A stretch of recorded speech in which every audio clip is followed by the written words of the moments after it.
GJG Outdoors this video, and I just got done with this really great squirrel hide. So I'm going to teach you how to get to this in just one video. So let's get right into it. Okay, so as you can see, it is very soft, just a red shred. It is going to look like this. It's not going to look very pretty until you sand it. You want to get a palm sander and about 60 grit, anywhere from 60 to 80 grit, and just go right over it. It'll clean it up and make it look really nice. I'm going to set this right down here. And so the basic tools you're going to need is a sharp knife. I just use an X-Acto knife. A flesher, which is, I just use this one, it's pretty standard. Optional, a ruler. And you're going to need I don't know how good it is for you. It's backwards on my screen. Hide tanning formula. It's just a mixture of formula that you put on your hides to tan. This is an at-home tanning. Instead of having to salt them and send them to a tannery or send them to a taxidermist, you can do it all at home. And some essential steps. So, you start off with, I like to use just like a board, somewhere about this size, maybe a little bit bigger, a trash bag, and then all the tools I just showed you.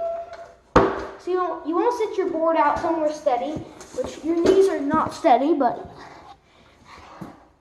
so you sit at something like this. You can make a stretcher out of just a piece, one of these boards, a little bit thicker. Nail it, and then you flesh it. I just take the flesher, go over it like that. Make sure you get all the meat and fat off there. It'll look pretty white after you get done with that. It'll look like shiny white. And if you really want to, you can take a metal ruler. I do this, you don't have to, it's optional. Just go over that with that metal ruler at an angle, and it works really well at getting the flesh off there.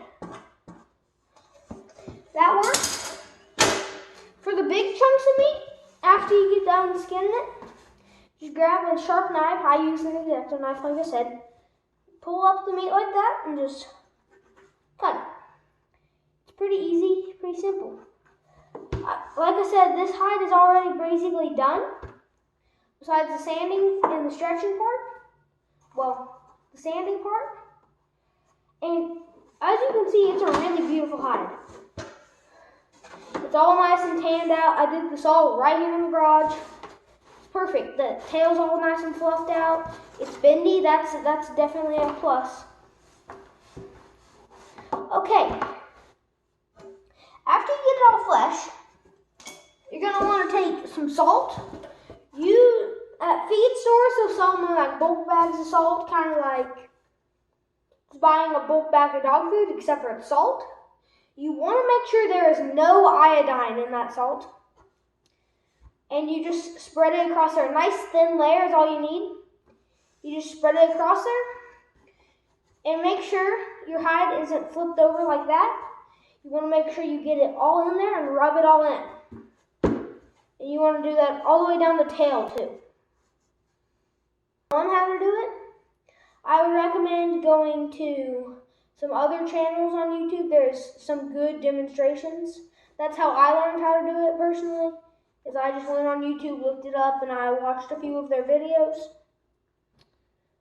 It's pretty good. It's easy. It's not too hard. So after you get all that salt spread on there, you want to make sure for like bears and stuff, you can buy degreaser or like some smell good stuff. But for like squirrels and deer and coons you might want some, but for squirrels and deer, it's pretty simple. You don't really need much. You just need what I showed you, and then some salt. So after you get it all salted, you want to leave it for about a day or so. Come back.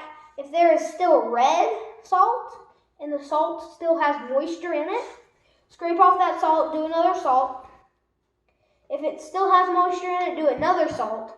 But instead of that, you want to go flesh on flesh folding and just lay it over a ladder or something. For something like a deer, you can probably get away with putting it over a chair or a railing. But you want to make it a place where it is able to drip any moisture that is still in the hide.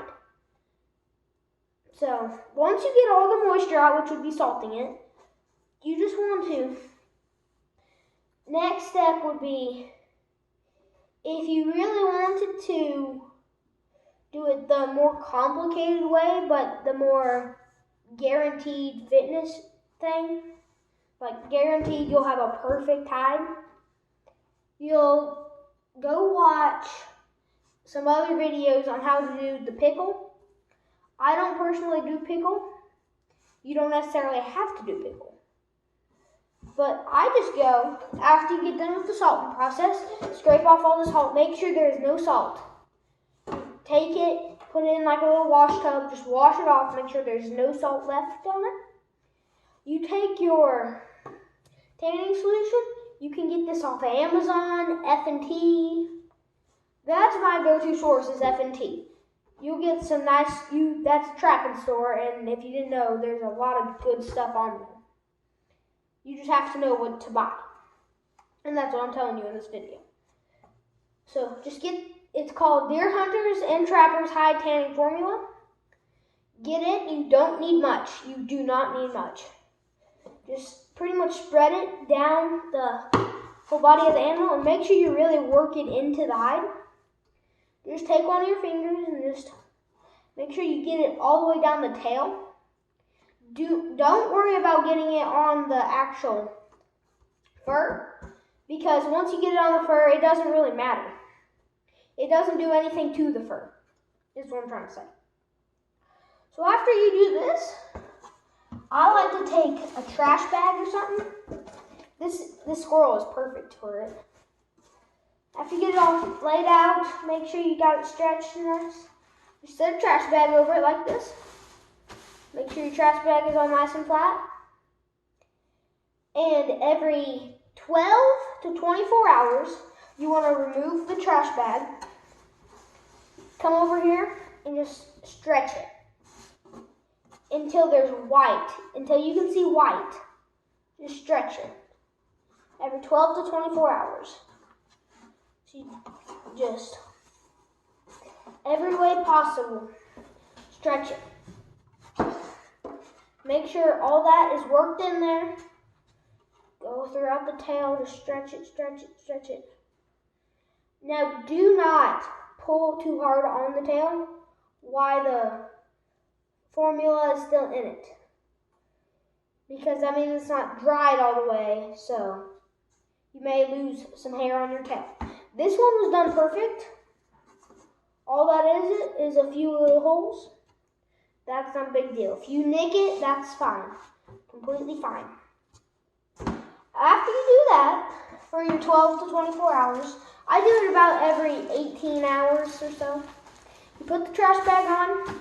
Leave this on for at least 16 hours, like your first check. You can take it off. I leave it on for at least 20 hours is what I do. Just to make sure it's soaked in enough that dust doesn't just soak into it, which is not good if you get dust in there. Okay, so after you get done with that, you take it off. And basically, after that stuff settles, after you stretch it for 12 to 24 hours, you just take some sandpaper. I haven't done this yet. That's why it looks a little bit rough. Take some sandpaper. Preferably get a palm sander with 60 to 80 grit on it. And you just go over that hide. It works really well on whitetails. There's not really a need to do it on anything with like a squirrel. It's just kind of like an extra thing if you really want to do it. So that's basically all you have to do. Once you get all that done, your hide should be something like this. And if you're doing a bigger animal, it's literally just the same steps, except for you use just more, I don't know, or of that item that you're needing. Like I said, this is not the best demonstration because I've already done it to this hide, and I don't have any hides ready to be done. So, if you like this content, just me kind of explaining how to do the trapping and hunting stuff, like and subscribe because I definitely need it. So if you like me doing this, like, and I'll catch you in the next video. Bye.